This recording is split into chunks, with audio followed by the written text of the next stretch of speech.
नमस्कार, मी अरविंद चव्हाण आपका स्वागत करतो 24 टुडेमध्ये। आज आपल्यासोबत असे दोन दिग्गज आहेत, अलकाताई आणि शशांक सर।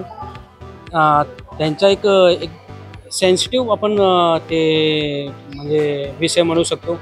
एक अशी त्यांची फिल्म येते, सो ही पिक्चर एक रिअल स्टोरीवरती आधारित आहे। ह्याच्यामध्ये पहिलं तर आपलं म्हणजे थोडी आपली भूमिकेबद्दल थोडं सांगा। नाही, खूप छान। एक मंगला नावाची कॅरेक्टर ते बघते की तिच्यावर एक ॲसिड अटॅक होतो आणि मग ती आपलं आयुष्य कसं सावरते किंवा आम्ही आई वडील म्हणून तिला ते सावरण्यासाठी काय करतो, आमचं कॉन्ट्रीब्युशन काय, अशा पद्धतीचे आमचे कॅरेक्टर आहेत। खूप बरं वाटलं की त्या काळातलेही आई वडील असून की आत्ताच्या विचारांचे आहोत आणि ते मुलीला कसे सपोर्ट करतात अशी ही भूमिका होती। करताना मजा आहे। आई वडिलांचं आहे, त्या आईचं काम करतात, मी वडिलांचं काम करतोय।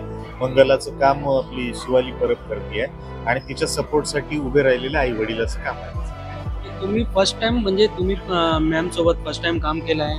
मॅमनी पण आधी तुम्ही सरांसोबत तुमचे मूवी नव्हते, कसा एक्सपिरियन्स होता? खूप छान अनुभव आला, म्हणून आमचं आत्ताही ट्युनिंग दिसत असेल तुम्हाला। खूप अनुभव छान होता, खूपच। अच्छा, थोडा आपण जरा मूवीबद्दल बोलू।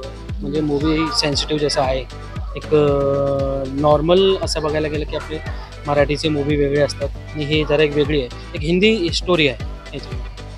कशा प्रकारे स्टोरी वगैरे काय नाही, म्हणजे ना हे जे ज्यांच्यावरती मूवी ओरिजिनल आहे ना, ही भारतात पहिले अटॅक झालेली ॲसिड अटॅक झालेली केस आहे, नंतर बाकीच्या आल्या, पण ही फिल्म ओरिजिनल त्या काळातली आहे। काही नाही, आणि काही फिल्मीने जे खरंय ते आहे, पुस्तक लिहिले त्यावर ही कथा आहे। त्यामुळे असं काही नाही की ठरवून ही स्टोरी कन्सिव्ह केली वगैरे काही नाही। आणि 17 जानेवारीला फिल्म रिलीज होती आहे।